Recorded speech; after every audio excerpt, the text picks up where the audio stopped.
Alçaklar qəsəbəsində şəhid gizlənmədən evimizdə şəhid analar, şəhid anaları, 10 dənə şəhidimizin anası bu gün Baladın Evlə Muzeyinə qoyuluq gəldilər, övladların şəklini gətirdilər, Baladın Evlə Muzeyinə qoymağa vurmağa.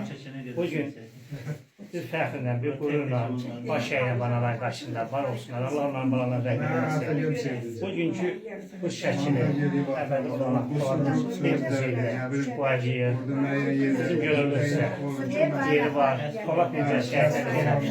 Sağ olsunlar, var olsunlar ki, bizim rayından. Balam sen de çok sağ ol. Ata bir şeyden açık ellerinden öp. Sağ ol. Ana sen de elinden öptün bir şeyden açık. Sağ ol. Bir şey var Mənim o imam Nəsrov Elçin Əhmədov Mahmud. Qardaşım, oğlum kürəkənimdir. Taxta yanan oğlandır. Sen de Samayla. Siz mesela Aslanlıysan ve ben azından da şehirden 80%'nin hamısını Mahmud'daki Ağstafadır, tanıyırsan belki de onu. Taxta yanan oğlandır. Onlarla toparız şəkilin. İnşallah. Bunu çəkib atarsın. Sağ olun, var olun, əziz gəlmişsiniz. İnşallah biz de bunu Poladın Ev Muzeyində qoyuq. Olacaq başqa dəfə.